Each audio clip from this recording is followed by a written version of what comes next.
Si nos Jeff Bezos nationaux aussi s'impliquaient plus dans le give back dans la communauté, à savoir plus de liaison avec les jeunes entrepreneurs.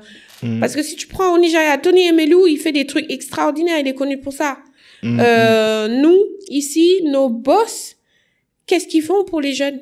Et quand je dis jeunes, c'est pas parce que c'est forcément tendance, mais pour les entrepreneurs, ils font quoi? Est-ce qu'il y a un fonds qui a été créé? Est-ce qu'ils font des choses? Est-ce que même ils participent? Il y en a qui le font peut-être dans l'ombre, mais certaines choses, quand tu le fais, il faut que les gens en parlent.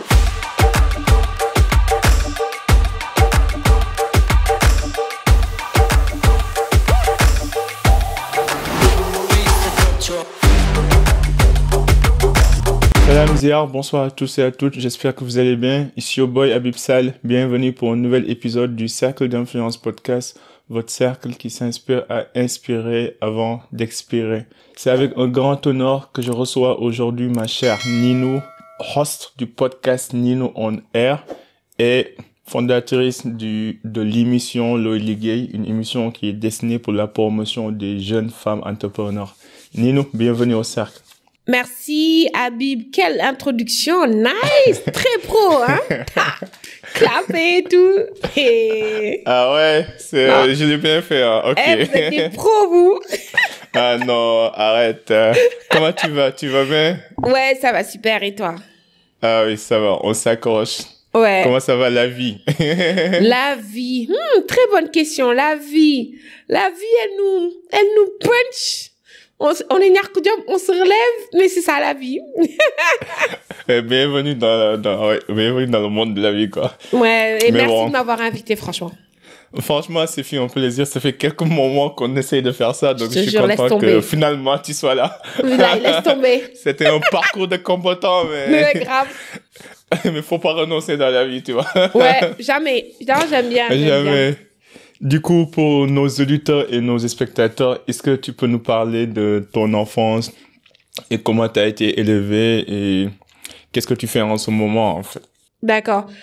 Bonjour à tous les auditeurs du podcast Cercle d'Influence et tous ceux qui nous regardent. Je m'appelle Ninou. Je suis dans le monde des médias au Sénégal, ça fait moins de 10 ans maintenant. J'ai commencé à Vibe Radio, comme ça, hein, par hasard, mais ça, c'est une autre histoire. Et j'ai découvert ma passion comme ça. Ça avait rien à voir parce que moi, j'étais pas prédestinée aux médias. En fait, le truc le plus bizarre, c'est quand j'étais petite, je faisais souvent des spectacles à la maison, des trucs où j'invitais des gens, j'invitais les oncles. Tout le monde me disait, tu devrais faire du cinéma, tu devrais faire des médias, tu devrais faire journalisme. Je disais non. Moi, je vais être comme mon père, je vais être magistrat, ou je vais être juge, ou policier, parce que je veux sauver le monde, quoi. Donc voilà, c'était ça mon enfance. C'était divisé entre mes personnalités, personnalité entertainment et personnalité sérieuse. Donc Django, beaucoup, toujours très concentré sur les études, toujours vouloir gagner. Et aussi, donc voilà, j'ai grandi avec un père et une mère qui m'ont, avec plein de frères et sœurs aussi. On est assez, big family, tu vois. Donc ouais, grandi comme ça, très protégé par les grands frères et grandes sœurs, surtout les grandes sœurs, voilà, beaucoup d'activités, et puis avant même d'avoir atteint 18 ans, à être partie sur la France pour Django, pour étudier. Donc voilà, j'ai passé une partie de ma vie en France. J'ai beaucoup voyagé aussi en Europe parce que j'avais dit que demain Django, bam, c'est mon diplôme et après je traîne. Et c'est ce que j'ai fait, traîner en Allemagne, traîner tout ça, découvrir le monde et puis voilà quoi. Ok. Et du coup, t'étais quel genre d'élève à l'école? T'étais une introvertie ou celle qui fatiguait tout le monde en classe, ou t'étais quel genre de modèle d'élève? Alors, moi j'étais toujours derrière avec les garçons. Je faisais du basket, tout ça. Mais j'étais toujours derrière avec les garçons et j'étais la personne Mohamed Tini, elle dit des bêtises, mais on dirait pas que c'est elle. parce que j'avais des très bonnes notes, tu vois. Mais genre, j'étais la meuf qui quand on la découvrait, on savait pas qu'elle était comme ça. Souvent, on me le disait. On savait pas que tu étais comme ça, hein, parce que j'étais introvertie. Mais une fois que j'étais à l'aise, c'est fini. Ouais. Ouais. J'ai eu aussi la même perception, même si on s'est jamais vu, mais je vois que t'es ouverte d'esprit quand tu te sens à l'aise, quoi. Et du coup, le podcast Nino on Air, depuis quand tu l'as créé, j'ai l'impression que, bon, je suis sûr qu'on en a parlé en off, mais je pense que t'es la seule personne ou la première à avoir un podcast purement like pop culture, promotion de la musique sénégalaise, des artistes. Et je trouve que c'est quand même une bonne initiative et qui vise vraiment à donner de la plateforme à ces artistes-là, mais aussi à vulgariser leur talent et leur inventivité et tout. Donc, tu peux parler de ça, de Nino Podcast, les invités que tu as déjà eus. Après, j'ai d'autres questions un peu plus hot, là. J'aimerais bien savoir ton top 5 sénégalais.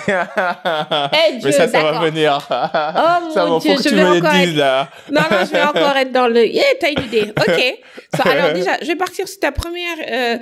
Nino on Air, en fait. Tu sais, moi, quand j'ai quitté la radio Vibe, j'ai quitté parce que je sentais que j'avais atteint mon plafond de verre. J'avais même fait un live après que j'ai quitté pour expliquer pourquoi j'ai quitté. Parce que c'était plus mon environnement. C'était un environnement assez toxique de travail.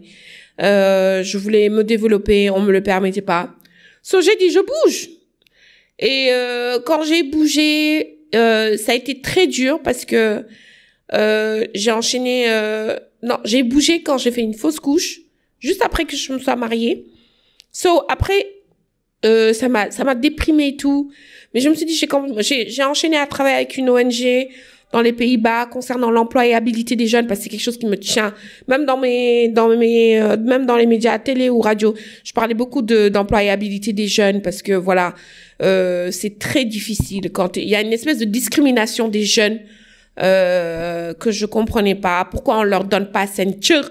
Pourquoi on leur met pas à leur place? Et pas forcément dégager les vieux, au contraire. Mais pourquoi on ne met pas en avant plus de jeunes et pourquoi on leur donne pas leur chance dans le boulot? Donc, après cette campagne avec l'ONG, je suis tombée enceinte et tout.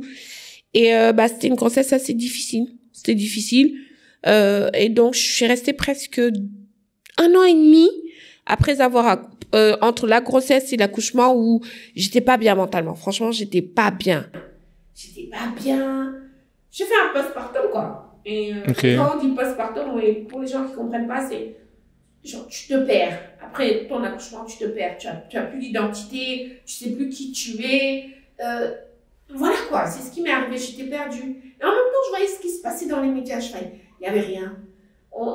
Le seul truc où tu pouvais peut-être tout changer les esprits, je te rends compte qu'il n'y a plus rien, pas de radio, pas de télé, il n'y a plus d'entertainment, il n'y a plus de culture. Ouais. Et tout le monde m'envoyait des messages. Mes followers, tout le monde. Nino, quand tu reviens, Nino, ma famille qui me disait quand tu sens prête. Et puis, je sais pas, un jour, je discutais avec mon mari parce que lui, c'est mon premier supporter qui disait toujours la nature a horreur du vide, la nature a horreur du vide, tu vois. Et genre, un jour, je suis restée, j'ai dit, OK. J'ai dit, je me lance.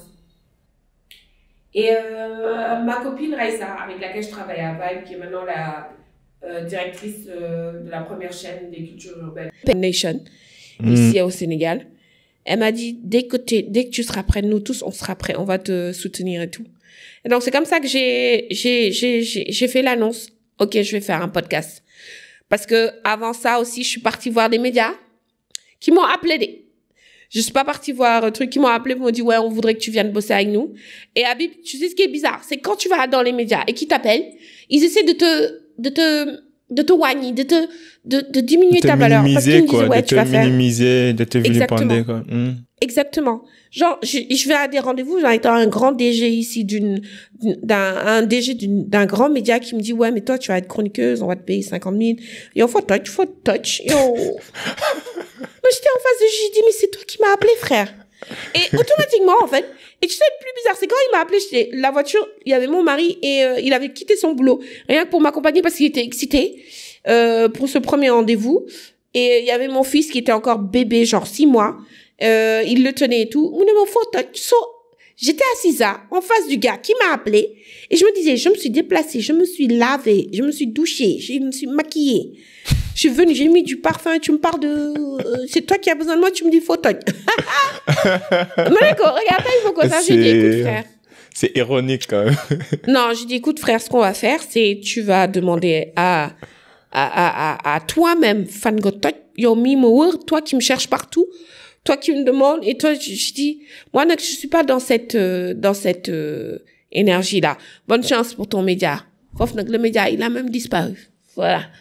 Mais, bien fait pour lui. Après, non, et je suis partie comme ça, 2-3 rendez-vous, des gens qui te disent, ouais, bon, en fait, on sait pas où te caser, tu es ni Babtou, ni trop sénégalaise, tu es truc. Et après, j'ai dit, après plusieurs rendez-vous, j'ai dit, mais man, désolé, hein, mais je vais faire ça moi-même. Je vais faire ça moi-même. De toute façon, il y a un shift sur le digital. Let's go pour un podcast. J'ai trop de choses à dire, j'ai trop de choses à faire et c'est comme ça que ça a commencé. Et je pense que tu as raison parce que je pense que les médias traditionnels, ils sont en déclin parce qu'avec l'arrivée du podcast, des réseaux sociaux, maintenant tout le monde a la chance d'avoir une voix, de créer sa communauté et de partager ses passions, quoi. Et je pense que ça change complètement la donne. Et du coup, je pense que dans l'avenir, tu verras que même déjà aux États-Unis ou en Europe, le podcast est devenu un nouveau médium où les gens maintenant, ils ont des contrats, des sponsors. C'est comme en fait un e-sport, quoi, où il y a des athlètes avec des agences qui les accompagnent. Je pense que dans les prochaines années, en Afrique, ce sera pareil, quoi. Et toi ou les autres qui ont démarré leur podcast, vous allez être certainement les pères fondateurs et surtout ceux qui vont ratisser le terrain pour la prochaine génération. C'est pour ça que moi je suis excité de voir en fait tous ces jeunes qui lancent leur projet, leur podcast et qui essayent de partager leur expérience. Ça peut être que bénéfique pour les jeunes, quoi. Et ce que j'aime, c'est qu'avec le podcast, tu vois, au Sénégal, on a cette culture parfois d'associer l'âge avec la compétence. Pour eux, tu dois être âgé, vieux pour être compétent, quoi. Alors que l'âge n'est pas un critère de compétence. Moi, au début de ma carrière professionnelle, je galérais avec ça parce que j'étais toujours la personne la plus jeune dans la salle. Et à chaque fois, j'ai dû me battre, en fait, pour montrer que j'ai un avis, j'ai une opinion, je sais ce que je fais, j'ai une éducation. C'était une bataille sans fin, quoi. Et à la longue, ça prend de l'énergie, ça tue, ça prend en fait tes forces, quoi, et du coup ça vaut pas la peine. Je pense que les Sénégalais doivent comprendre que c'est pas parce que t'es dans ce monde plus longtemps que moi que tu connais forcément plus de choses, quoi. L'expérience et le vécu, c'est deux choses différentes, quoi. Exactement. Donc pour les gens qui nous écoutent, qui nous regardent, t'as parlé un petit peu de comment ça a été difficile pour toi de t'intégrer, comment ils ont essayé de te caser ou de te mettre dans une box. Et que malgré tout, tu as su te démarquer. Est-ce que tu as des conseils pour les gens qui se sentent mis dans des boxes, qui sont peut-être en ce moment sans espoir, qui savent pas par où commencer, ou est-ce que tu as des conseils, des astuces, des tips? Ah oui, franchement, surtout pour ceux qui sont au Sénégal. Parce que, par exemple, pour ceux qui t'écoutent et qui sont en France, en fait, c'est un peu plus différent. Les opportunités et le plafond n'est pas aussi bas. Pour ceux qui sont au Sénégal, c'est vraiment, quand on te met c'est le pays des box. Tu dois check les box. Aussi bien garçon comme fille. Fille, tu dois te marier, tu dois truquer, tu dois, garçon, tu dois là, tu dois être ça, tu dois être ça. Il faut pas cocher les box des gens. Faut cocher vos propres box. Le temps, c'est pas une pression. Le temps, c'est de l'expérience. C'est-à-dire qu'aujourd'hui, ceux qui sont en désespoir de faire quelque chose pour être célèbres, à ceux-là, je peux rien leur dire. Ceux qui sont en désespoir de faire quelque chose dans les médias ou dans le digital pour avoir un impact, mais allez-y. Si vous avez même que 1500 francs dans votre poche ou moins que 1500 francs, il suffit d'un téléphone, d'une connexion et que vous ayez un impact, que vous disiez des choses importantes, allez-y, commencez. Il faut juste commencer. N'attendez pas les chiffres, n'attendez pas les sponsors, n'attendez pas les accolades que les gens soient là, vous dire bravo, non. concentre-toi, focus sur ce que tu as à faire, regarde ce qui manque, pour inspirer, pour motiver. Aujourd'hui, tout à l'heure, tu le disais, il y a plein de podcasts. Mais et merci encore, c'est vrai que mon podcast c'est la culture. Si tu me l'avais pas dit, j'aurais même pas remarqué. Mais effectivement, la plupart des podcasts aujourd'hui, c'est très larmoyant. On parle d'émotions, on parle de trucs. Très peu parlent je vais pas dire développement personnel, mais il y a peu de podcasts où tu te dis ah ouais, ça c'est utile pour ma vie de tous les jours en tant que CEO, en tant qu'entrepreneur, en tant qu'élève, en tant que femme, en tant que, tu vois. Il y en a très peu. Regardez ce qui manque et occupez l'espace. Pensez aux autres. Pensez à ceux qui vous écoutent, ceux qui ont besoin de quelque chose. Il faut toujours réfléchir comme ça, en fait. Et je suis d'accord. Mais moi, personnellement, c'est pour cette raison que j'ai créé ce podcast, parce que j'ai toujours eu la chance, que ce soit à l'école ou dans la vie, d'avoir des mentors exceptionnels qui m'ont aidé. Et du coup, à chaque fois, j'étais là en train de discuter avec eux. Et je me t'ai dit, si seulement j'avais une caméra à côté, cette conversation, certainement, ça aurait pu aider quelqu'un, quoi.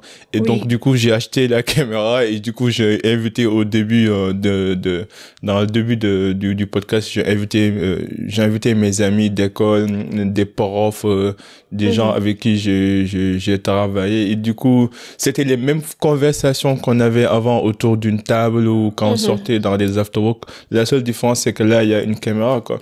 Et je pense que le plus important, c'était aussi pour montrer aux gens que au Sénégal, on a des jeunes compétents qui travaillent dans des grandes entreprises qui font bouger les choses et que on a des modèles de référence locales, quoi. On n'a pas besoin forcément de chercher les Américains, les Français ou de donner des références uniquement occidentales, alors que chez nous, on en a tout ça, quoi.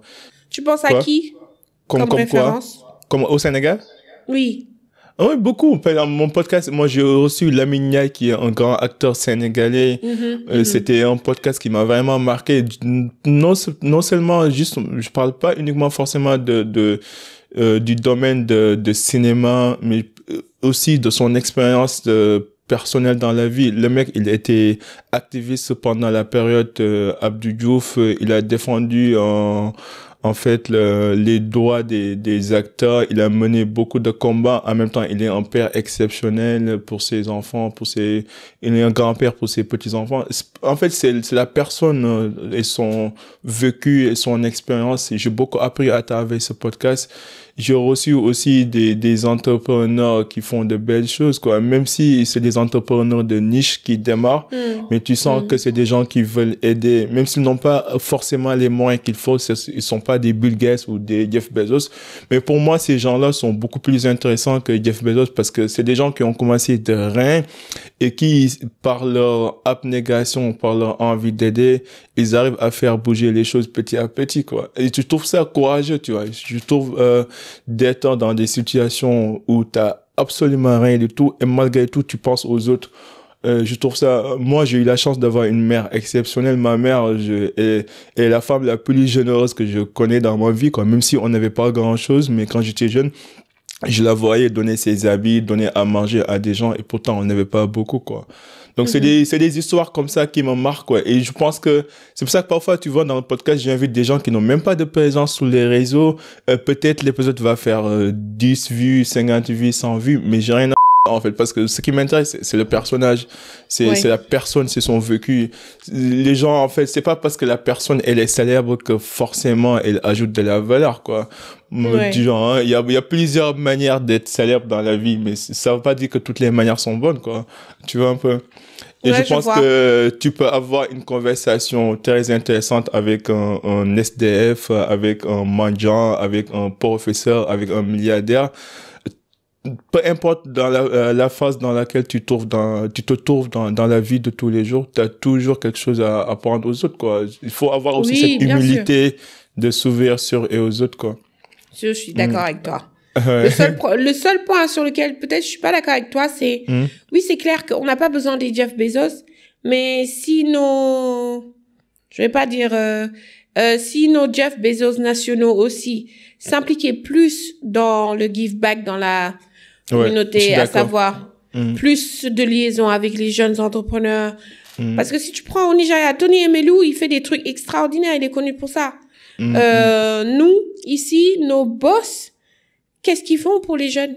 Et quand je dis jeunes, c'est pas parce que c'est forcément tendance, mais pour les entrepreneurs, ils font quoi? Est-ce qu'il y a un fonds qui a été créé? Est-ce qu'ils font des choses? Est-ce que même ils participent? Il y en a qui le font peut-être dans l'ombre, mais certaines choses, quand tu le fais, il faut que les gens en parlent. Et pour le moment, moi, ce que je vois, c'est pour ça que je te demandais qui, parce que moi, j'en vois pas. Mais après, bon, moi, j'en connais en tout cas des gens qui sont passés sur le poste que je connais personnellement, mais c'est vrai que parfois, je suis d'accord que après le Sénégal, il y a ce côté culturel, traditionnel où les gens qui ne veulent pas en fait se mettre devant la scène, je ne sais pas, est-ce que c'est pour des raisons spirituelles ou pour des raisons de culture ou de tradition ou tu vas pour fuir à la mauvaise langue et tout, mais il y a beaucoup de gens qui donnent dans l'ombre mais qui veulent pas en fait être vus sur le plan public, quoi. Mais ça, c'est leur choix personnel, je respecte, mais bon. Ouais. Et du coup, je suis pas encore père et je vois que toi, t'es une mère et j'aimerais avoir des conseils de parenting. On va pas parler d'amour parce que bon, ça c'est autre chose, mais de parenting, comment ta vie a changé depuis que t'es devenue maman et qu'est-ce que ton fils t'a appris dans la vie de manière générale? Laisse tomber. J'étais pas prête. Ah ouais? Ah non, j'étais pas prête. Tu sais, moi, mes neveux, j'ai grandi avec mes neveux quand ils étaient bébés. Tu vois, genre, éduquer tes neveux et tomber enceinte et accoucher et éduquer ton propre enfant, c'est des levels différents, quoi. C'est-à-dire, moi, quand j'ai accouché, c'est comme si il y a quelque chose qui est mort et qui est né en moi. En fait, ça a l'air tellement, redondant comme ça. Ouais, c'est ce que toutes les meufs disent, mais c'est la vérité. Le fait d'être mère non seulement m'a permis déjà, en ayant beaucoup de sœurs, machallah, j'ai toujours été dans la sororité. Travailler avec les femmes, comprendre les femmes, défendre les femmes. J'ai toujours été comme ça. D'ailleurs, c'est pour ça qu'en amitié ou en général, les femmes, elles me déçoivent beaucoup. Mais parce que je suis tellement genre, pour moi, c'est quelque chose qu'il faut faire, c'est la sororité, tu vois. Ouais, je vois. Mais quand j'ai encore plus de respect pour les femmes. J'ai encore plus de respect pour les mamans. J'ai pensé aux mamans célibataires au Sénégal qui doivent galérer entre jugement, fatigue et tout. Mais ça m'a rapproché des femmes un peu plus, d'être beaucoup plus peut-être patiente avec elles. Et ça m'a appris, moi, tu sais, quand on dit l'entrepreneuriat, c'est les échecs et des réussites. En fait, être mère m'a appris à être encore une meilleure entrepreneur. Parce que je pense que c'est le métier le plus difficile dans la vie, c'est être maman, quoi. Oui, c'est le projet de ta vie, quoi. Non, laisse tomber. C'est un truc qui, en tant qu'être humain, si ça te change pas, après les gens vont dire, mais non, c'est ton premier. Non, c'est la vérité. Moi, profondément, ça m'a changé en bien. C'est-à-dire, je suis beaucoup plus, je suis plus calme, je suis plus résiliente. Je vois la vie d'une façon complètement. Avant, je voyais la vie différemment, mais je vois la vie d'une façon complètement différente, dans le bon sens du terme. C'est-à-dire que ça te pousse dans tes derniers retranchements, que tu te dis, c'est soit tu as la meilleure version de toi, soit tu sombres. Et je voulais pas sombrer. Donc c'est pour ça que être mère, en fait, c'est le plus beau cadeau que Dieu m'ait fait, voilà. Ouais, franchement, je suis content pour toi. Après, moi, j'ai des amis. Bon, moi, j'ai grandi dans une famille, j'ai 3 sœurs, donc j'ai grandi autour des femmes. Donc, quand tu parlais de la sororité, j'ai compris. Ouais, t'as vu? J'ai compris ce que c'est d'être entouré tout le temps par des femmes. Franchement, moi, c'est ce que j'ai l'habitude de dire tout le temps, que je me sens plus à l'aise avec les sexes opposés qu'avec les hommes. Oui. Après, c'est pas contre les hommes, hein, c'est juste que j'ai grandi, quoi. Après, les femmes. Mais oui, il y a une amie qui me disait que quand tu deviens maman, en fait, tu te rends compte que tu rejoins un club secret que tu savais même pas que ça existait avant, quoi. C'est vrai, elle a raison. Elle a raison. Elle a totalement raison. C'est-à-dire que quand, par exemple, moi, et c'est dingue comment ça te change ta vision de la vie. C'est-à-dire que il y a des trucs avant, j'allais prendre ça comme un mouton, bam bam bam bam bam, tu vois. Mais en fait, ça te permet d'avoir du recul, d'être plus intelligente, d'être beaucoup plus posée. Ça te permet de sortir une patience et comment dire, quand je vais pas dire truc, mais une façon de gérer. Une façon de gérer ta vie. C'est exactement ça. Et donc, genre, tu relativises tout, quoi. Exactement. Je relativise. C'est le mot que je cherchais. Je relativise plein de choses. C'est-à-dire mais par contre, t'es très dans l'émotion. Ah, moi, j'ai passé maintenant, avant déjà, je regardais des dessins animés, je pleurais, mais genre, tu peux regarder Le Roi Lion, tu vas pleurer, tu es très dans l'émotion, il y a des trucs que tu comprends pas. Et tu es super méga protectrice. Tu es super méga protectrice de ta famille, des autres enfants. Déjà, avant, je prenais les talibés, je les amenais à la maison, tu vois. Je comprenais pas. C'était pour moi des vrais combats à faire. Et Belégui, d'ailleurs, c'est toujours des combats. Mais voilà, quoi. C'est ça que ça fait. C'est ça que ça fait. Et du coup, ta philosophie de vie avant de devenir maman et après, et comment, est-ce que tu peux donner des idées, comment ça a été, genre, comment ta philosophie de vie a changé? Est-ce qu'il y a des choses que tu croyais avant, maintenant tu crois moins? Est-ce qu'il y a des choses que tu vois? Oui. Ma philosophie de vie avant, on m'appelait Jeanne d'Arc. Parce que je faisais passer les besoins, je me sacrifiais pour beaucoup de gens, je me sacrifiais pour tout le monde. Je faisais passer les besoins des autres avant les miens parce que je voulais pas être égoïste. Après la maternité, je suis devenue égoïste, mais dans le bon sens du terme. Je m'occupe plus de moi-même. Et ça, c'est pas être égoïste, c'est juste se mettre devant, quoi. C'est de prendre soi comme sa priorité, quoi. Ouais, c'est vrai. Ouais, je suis devenue ma priorité. En même temps, c'est logique parce que il faut, avant de remplir le verre des autres, faut remplir son propre verre aussi, quoi. Exactement. Et je pense que, moi, parfois aussi, j'ai ce problème. Je pense que les gens qui sont gentils ou qui donnent beaucoup ont du mal à recevoir ou à remplir leur propre verre avant de prendre soin des autres, quoi. Et avec le temps, ça devient épuisant. T'as l'impression d'être là pour tout le monde, mais personne n'est là pour toi, quoi. Exactement. T'as tout compris. C'est exactement ça. Ouais. Si tu devais remonter en arrière, là, disons, quel conseil donnerais-tu à toi-même il y a 10 ans?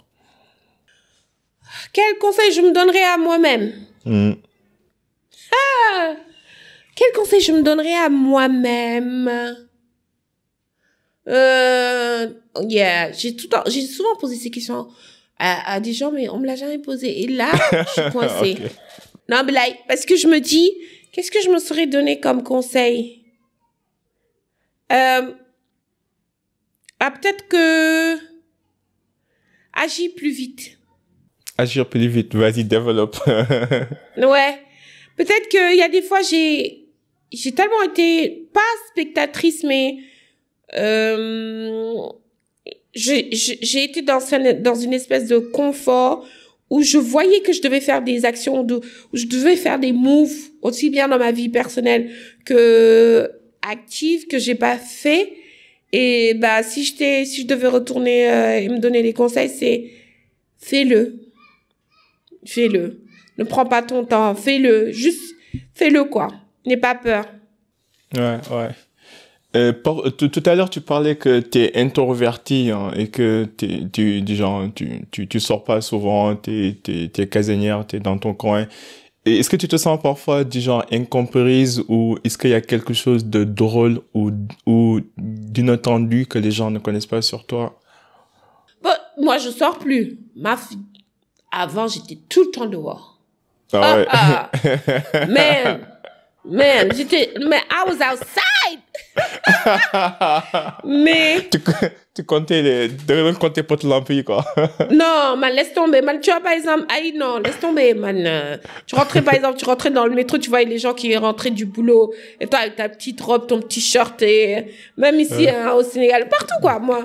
En fait, je me suis rendu compte, il y a, quand tu veux quelque chose dans la vie, quand tu veux bâtir quelque chose dans la vie, s'amuser c'est bien, mais s'amuser alors que tu as quelque chose sur lequel tu travailles, c'est encore mieux.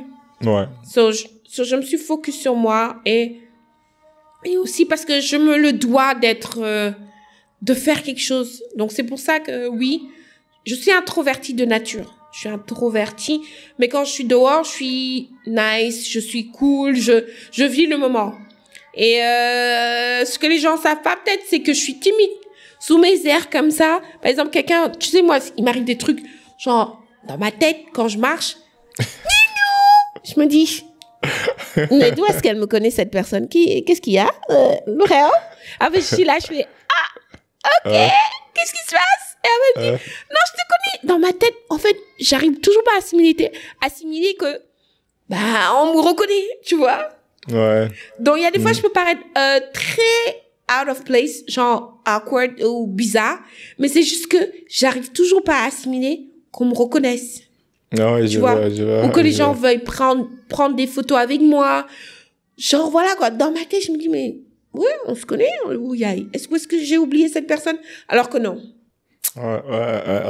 Mais en même temps, moi, je sens la même chose, tu vois. Parce que je lisais un article l'autre jour qui disait qu'il y a un décalage entre notre réalité et et notre perception de nous-mêmes. Par exemple, il va arriver un moment dans ta vie où tu es dans une phase où tu as grandi, tu as évolué, mais t'as pas encore atteint le niveau que tu souhaites atteindre, quoi. Donc, du coup, tu es dans le milieu.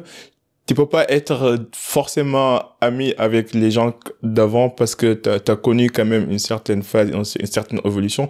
Et en même temps, t'es pas encore aussi développé pour être ami avec tes idoles et tes références. Et du coup, t'es dans un milieu qui est solitaire, où t'es seul, où tu te cherches, tu veux continuer de gravir les échelons, mais en même temps, tu veux pas retourner en arrière. Et c'est vraiment une phase de découverte, de test et de curiosité, de construction qui est très difficile. Et même dans le parcours ce qu'on appelle the hero's journey, le voyage du héros, d'habitude, dans tous les films de Marvel ou de super-héros, il y a toujours quelques lignes conductrices qui reviennent souvent. C'est qu'au début, on vit dans un monde ordinaire et puis le monde ordinaire, il est basculé. Après, on fait oui, c'est ça, la révélation, the call to adventure, tu vois. Ouais. Après, au début, on veut pas accepter cet appel à l'aventure. On se dit, est-ce que je peux, est-ce que je vais y arriver? Et puis, on accepte et puis les choses deviennent très difficiles. On est testé entre la vie et la mort. Mais là, on est dans cette étape-là. Mais quand tu vas dépasser cette étape-là, tu verras que bientôt tu auras les alliés qu'il faut, les mentors qu'il faut, qui vont t'aider pour arriver à l'étape suivante. Et l'étape suivante, c'est la récompense, c'est l'élixir, quoi. Ce qu'on appelle l'élixir, c'est la phase ultime. Pour dire que la vie, c'est des phases, mais chaque phase vient avec ses problèmes, quoi. Mais donc, je comprends, hein, c'est tout à fait normal, mais ça ira. Ah oui, t'inquiète. Non, mais une chose est sûre, c'est que je reste vraiment, genre, moi-même. Genre, il y a une chose vraiment, j'essaie même pas de me battre, c'est être authentique. La vraie moi, c'est celle qui est sur les podcasts, c'est celle qui est dehors, c'est celle qui est c'est vraiment, c'est ce que j'ai, c'est ce que je fais. Ouais. Est-ce qu'il y a un échec particulier qui t'a marqué et qu'est-ce que t'as appris de cet échec? Est-ce qu'il y a un échec? Oula, oui. Ouais. Oula, des échecs, j'en ai eu, hein. Mais des échecs particuliers, en fait, je peux pas l'appeler un échec. Avant que je sois dans les médias, j'étais cofondatrice d'une marque de vêtements avec une amie, mais je sais pas. En fait, on avait commencé à décoller et après bon, il y a eu les médias, donc c'était mon appel, genre mon calling, c'était quelque chose qui m'a appelé.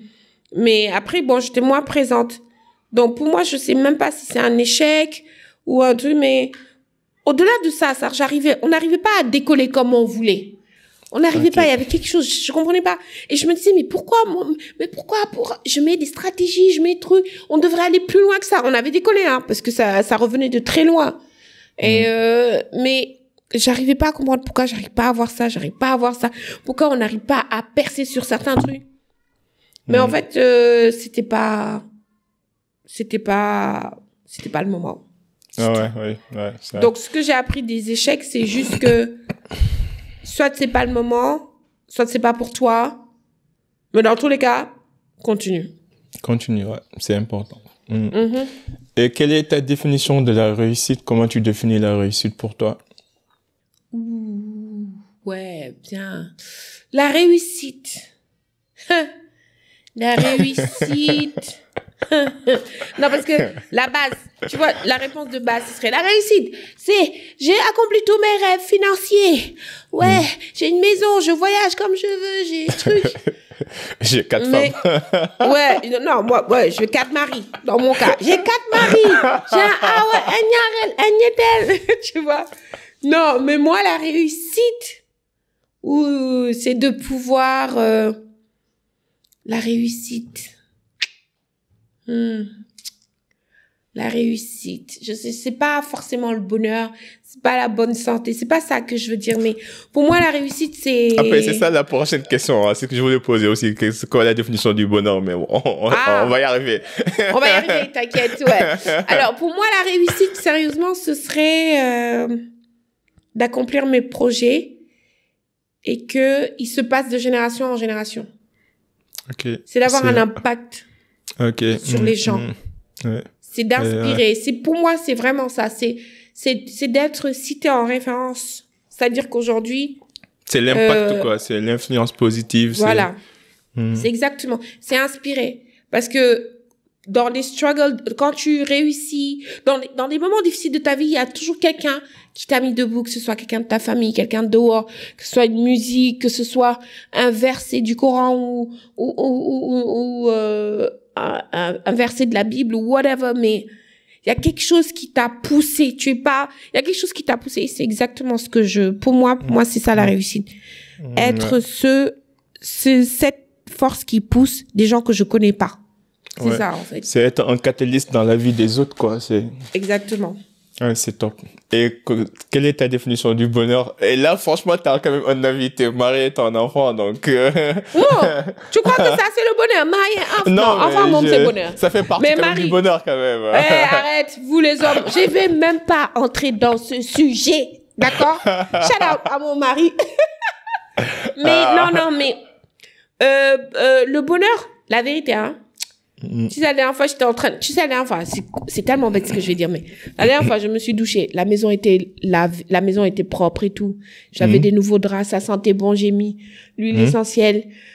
J'avais fait à manger et tout. On était au salon. On était en train de manger avec le petit. Et j'ai mis mon pyjama tout neuf. Et j'ai dit, mais c'est ça le bonheur, en fait. Ah ouais.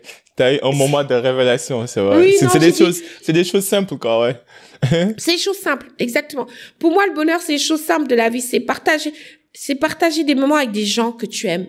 C'est traverser des moments difficiles avec des gens que tu aimes. C'est être vu.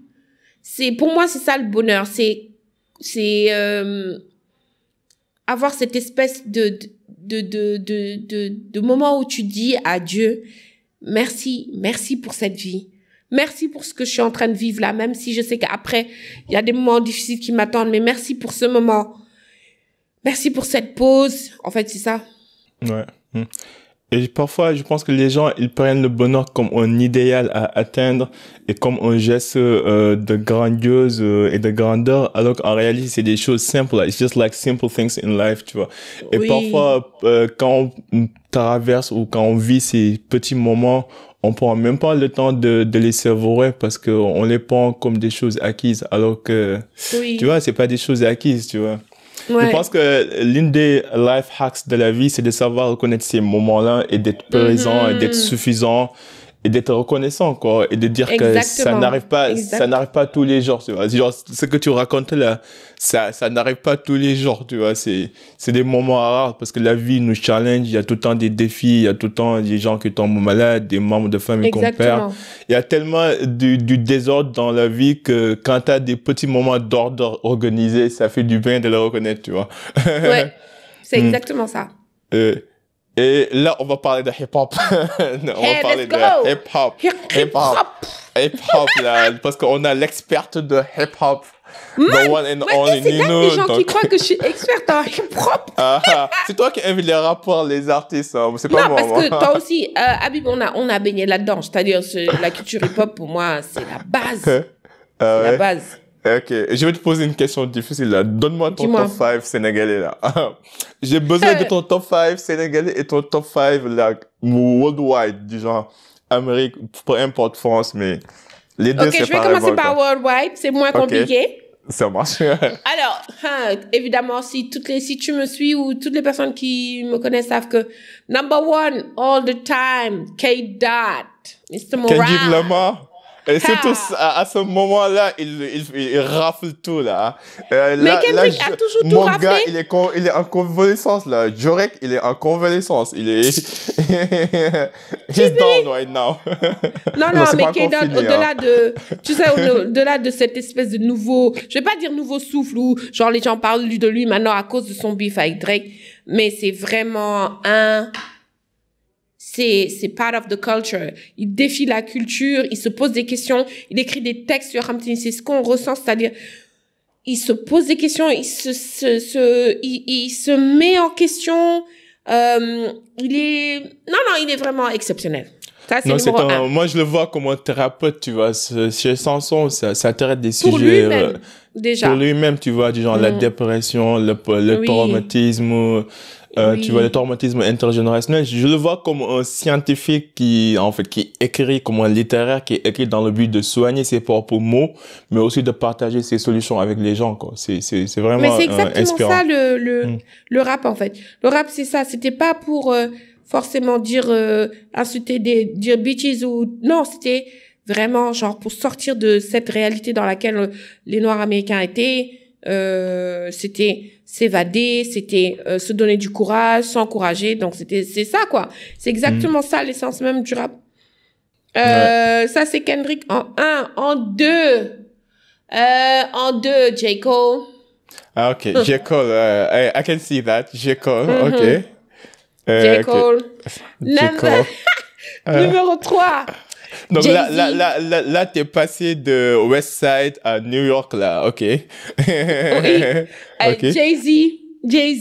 Tu mets Jay-Z en 3e place all time, come on. Non, sérieusement. Regarde, j'hésitais entre Jay-Z, non, pardon, Jay-Z 2, J. Cole 3. Not Jay-Z after J. Cole, quand même, come on. Non, it's the Hove, man. Non, yeah, Hove. The one and only. Oui. Après, je mets en 4. Attends, je mets en 4. Tu vas mettre Drake quand même. Drake, tu mets pas Drake. Non, Drake est bon. Mais si on doit mettre... Non, si tu devais faire un monument de la Renaissance aujourd'hui, je le mettrais pas. Ok. Drake est excellent. Franchement, en termes... Tu sais, pour moi, Nothing Was The Same est son album. Meilleur album. Ouais, ça j'ai aimé. C'est-à-dire que Nothing Was The Same, il met son album. S'il était en versus avec quelqu'un, il met cet album, il tue cette personne. Ouais. Qu'importe. Et c'était le moment où il grimpait, il avait faim, quoi. Mais là, il a tout, je pense que... Exactement. Et c'était ça qu'on aimait, ce côté... qu'il mettait, ce côté R&B, qu'il mettait aussi dans le hip-hop, dans le rap. Et voilà, c'était... That was him. Mais bon. Je mets Lauryn Hill, parce que... Ok. Ouais. Et en 4, et en 5... Eh Dieu! Top 5! Attends, ça me fait trop mal parce que j'ai trop... Lui, quoi, c'est... Andre 3000. Moi, pas son dernier album de flûte, là. Non, mais tu sais, That was a flop, though. That was a flop. No, don't say that. Don't say that. That was a flop. Come on. How can you get a whole album like with just sonorities and like... come on. Dis pas ça. C'est lui, quoi. Ça reste qui il aimait en termes de rap. Ok. Andre 3000. Okay. Bon, ça, c'est bon. Parce que la nouvelle génération, je peux te dire qui. Mais bon. Ok. Mais pour moi, c'est la base. En fait, je suis surpris que tu n'as pas mis Lil Wayne. T'as pas mis Nas, mais J'ai bon, pas c'est pas mis Nas, grave. oui. Non, pourtant, regarde, pour Lil Wayne, Nas, Kanye West, Drake, Kanye West, Drake. Nicki Minaj, quand elle n'est pas dans sa période de pop. Le Foxy Brown, Doechii, Doechii, Meg Thee she's good. Stallion, quand elle n'est pas dans son truc de rythmique là, quand elle veut vraiment faire quelque chose de bien.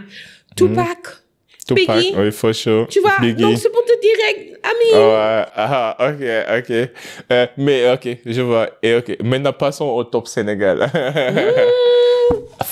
Top 5 Sénégal. Et là, je pense que ça va être plus difficile pour toi, mais bon, let's go. Attends, moi, le top 5, c'est vraiment pas par ordre de mérite. Je vais juste citer les gens, comme ça, Amdiam. Parce que je pense que pour moi, c'est des personnes, elles m'ont réconcilié avec le hip-hop galsen.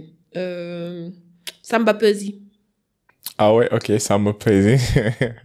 Samba Peuzzi. Definitely, pour moi, c'est autre chose. Deep. Ouais.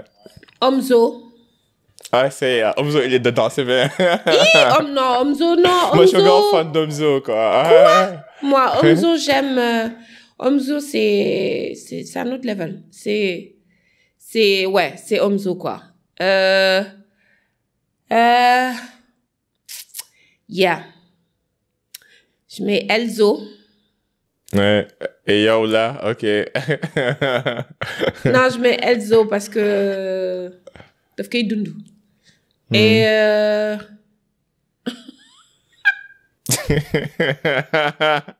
Une dernière place, là.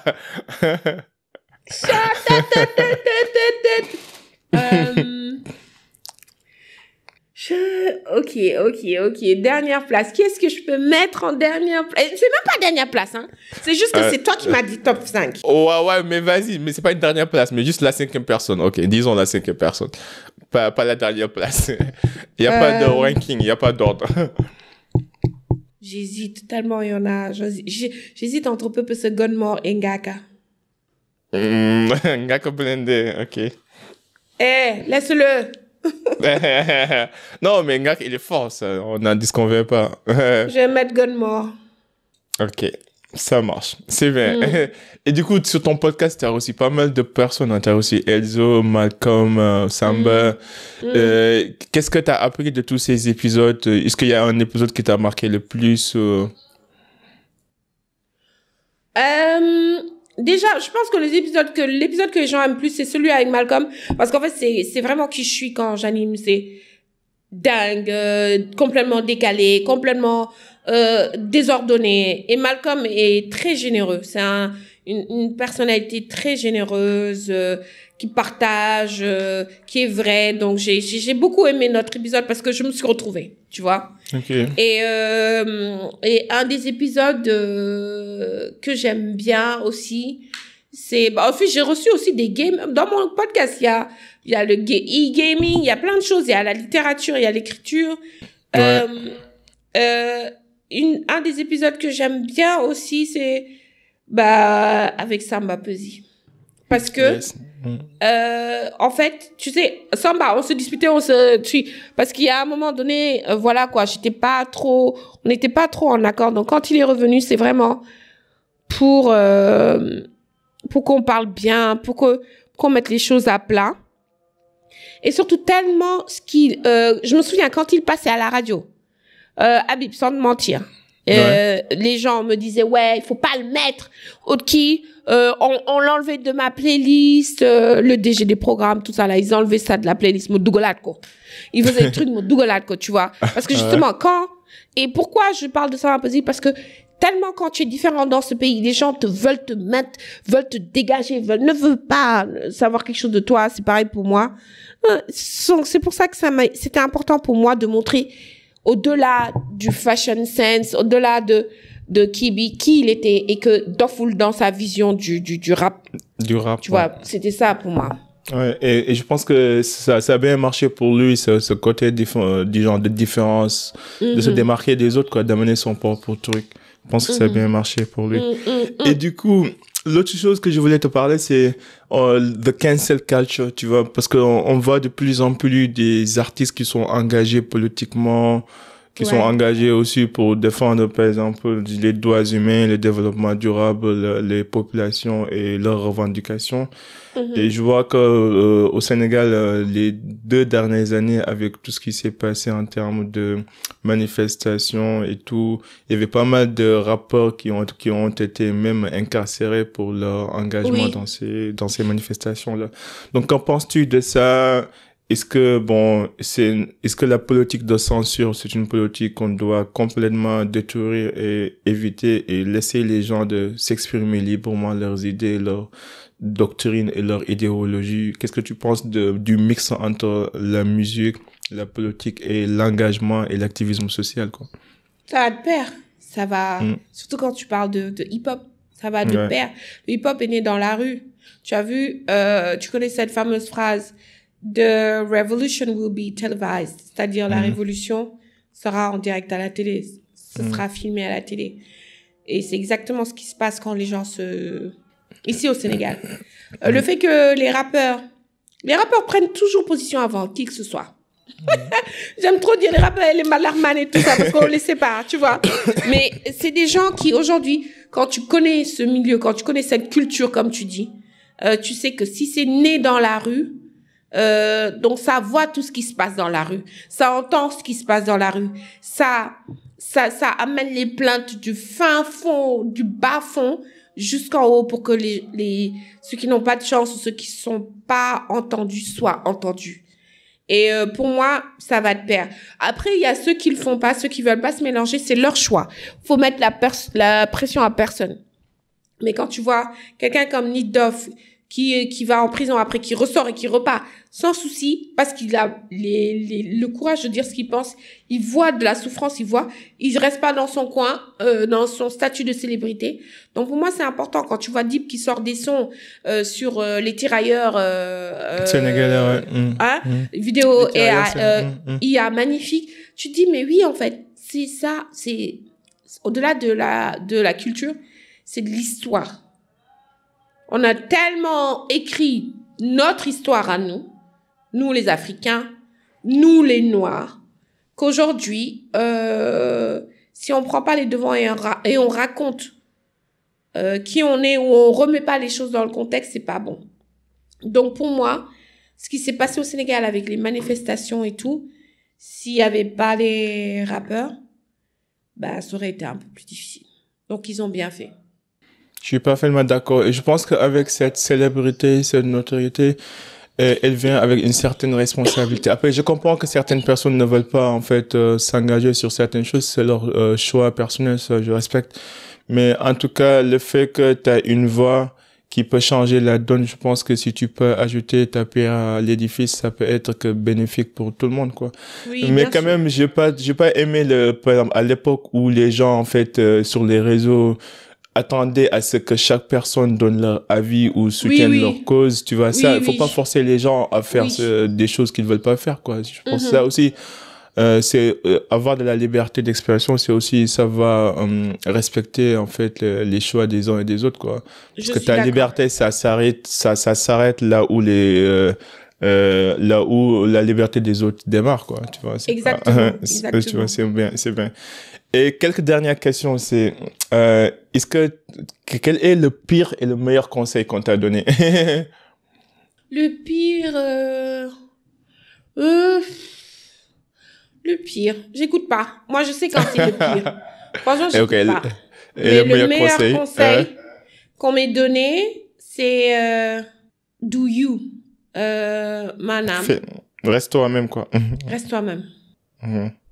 C'est le meilleur conseil qu'on m'ait donné. Reste toi-même. Reste toi-même. Ok. Et avant la dernière question, c'est est-ce qu'il y a des personnes ou des mentors qui t'ont marqué, que ce soit des personnes vivantes ou qui sont plus là avec nous, quoi? Bien sûr. Déjà ma famille, hein. Ma famille, c'est mes mentors, mes sœurs. Mon père, il comprenait pas pourquoi j'étais dans les médias parce que après, bon, il est décédé au moment où j'ai commencé. Mais je me souviens, ma sœur m'a révélé juste avant son décès que eux deux, ils se sont dit, il lui a dit, en fait, c'est ce pourquoi elle est née. C'est exactement ça, sa mission. Et je pensais qu'il était contre parce qu'il disait que les médias, c'est pas pour moi. Il voulait que je sois, c'est comme les parents, là. Il voulait que je sois,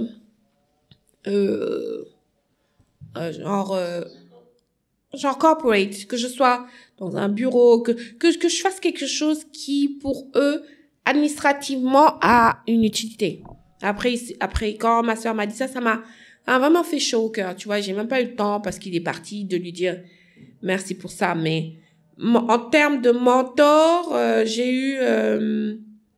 dans les médias, j'ai pas eu de mentor. Parce que je vais pas te mentir, Habib. Ok. Il y a presque personne qui est venu me dire, je pense, me dire, ouais, c'est bien, il faut que tu fasses... Non, non, il y a pas. En termes de mentor, j'ai eu des gens des coulisses de la musique qui m'ont encouragé. Des femmes. Aïcha Dem, par exemple, qui est Music in Africa, qui arrête pas de m'encourager. Aïmerou Dien, qui est à Believe. C'est des gens qui ont toujours été là. Raissa, tu vois. À part ma famille, je veux dire, c'est des gens qui sont toujours là. Mais j'ai pas forcément un big mentor. Je peux te dire, oui, tu sais, lui là, qui est là. Non, j'ai pas. Et dernière question, c'est quelle influence aimerais-tu laisser dans ce monde? Ouh, oui. Influence de dépasser ses limites. Influence de dégager la box qu'on veut t'imposer. Influence d'être inconfortable. D'être à l'aise de douter. D'être mal à l'aise voilà, c'est ça que je voudrais. Ouais.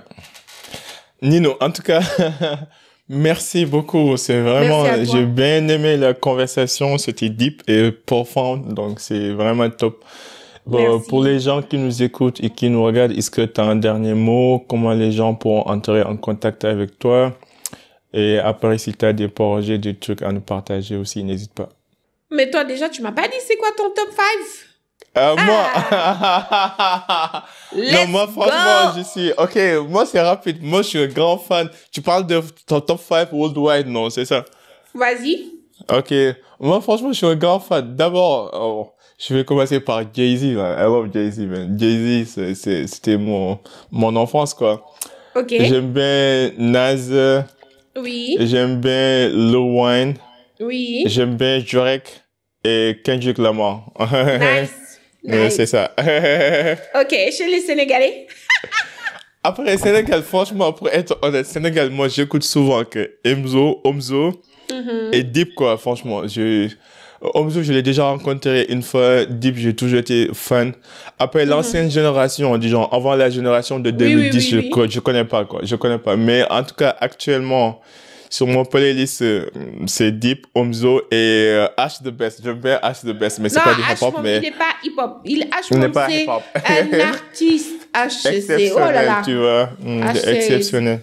Ouais. Exceptionnel. Hip-hop Sénégal, franchement. Ouais, H, je l'ai déjà vu quand l'année dernière, il était venu à Paris, je l'ai vu, il y avait un concert.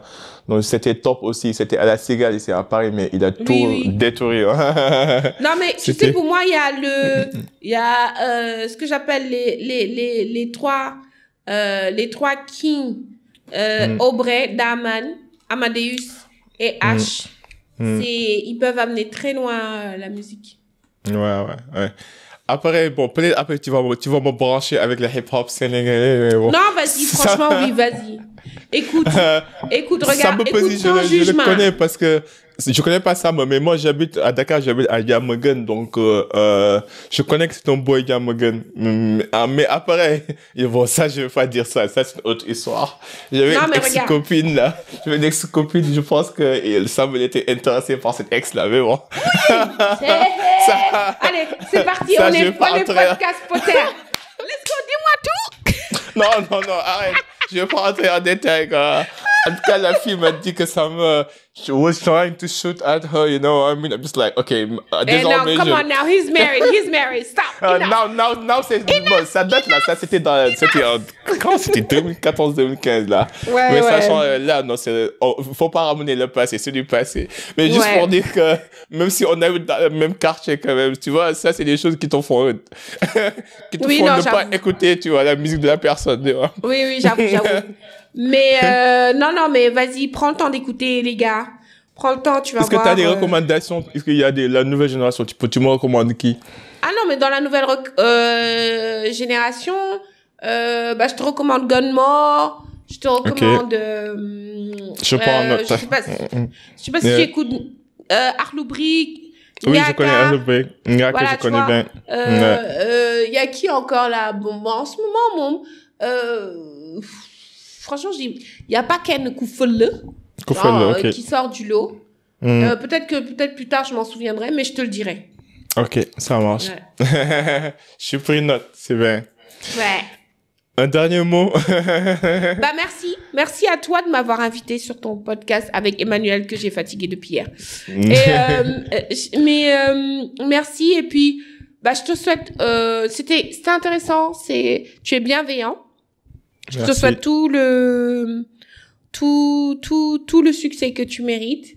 J'aime bien cet échange entre podcasteurs. J'irai pas aussi chez tout le monde parce que, voilà, comme tu le sais, je suis un peu sauasse. Mais non, un dernier mot, c'est merci à toutes les personnes qui nous écoutent et qui nous ont regardés. Puis, restez concentrés sur Nino on Air. YouTube, Instagram, LinkedIn, Facebook, il y a d'autres choses qui arrivent. Et le Early Gay, c'est vraiment pour les femmes entrepreneurs au Sénégal, jeunes, vieilles, moins vieilles, chaînées, pas chaînées. Franchement, voilà, il y a plein de choses qui arrivent. Ouais. En tout cas, merci. Franchement, ça se voit que tu dégages une joie de vie, tu vois, et ne change pas. Ça, je pense que c'est important, tu vois. Je te souhaite le meilleur au monde. Si jamais je peux être utile aussi, n'hésite pas. On est là pour ça. Je sais qu'on s'est jamais vu personnellement, mais bon, si jamais j'arrive à Dakar, je dois venir à Dakar pendant la Tabaski, peut-être on se verra un de ces jours, Inch'Allah. Peut-être même moi, tu me verras plus tôt, même, on sait pas. Oui, même si jamais tu passes à Paris aussi, n'hésite pas. Et comme d'hab, je mettrai les liens Nino on Air, Lady Gay, ses identifiants sur les réseaux, tout dans les show notes comme d'hab. Donc n'hésitez pas à dire un coucou à Nino et de regarder ses épisodes, et tout ce qu'elle fait. Je pense que elle est en train de tout casser là. Oh, merci. Merci Habib. En tout cas, merci. Merci les gars, c'était le Cercle d'Influence Podcast. Oui. Ici, on s'inspire à inspirer avant d'expirer. Soyez unique. En attendant, be kind. Peace and love.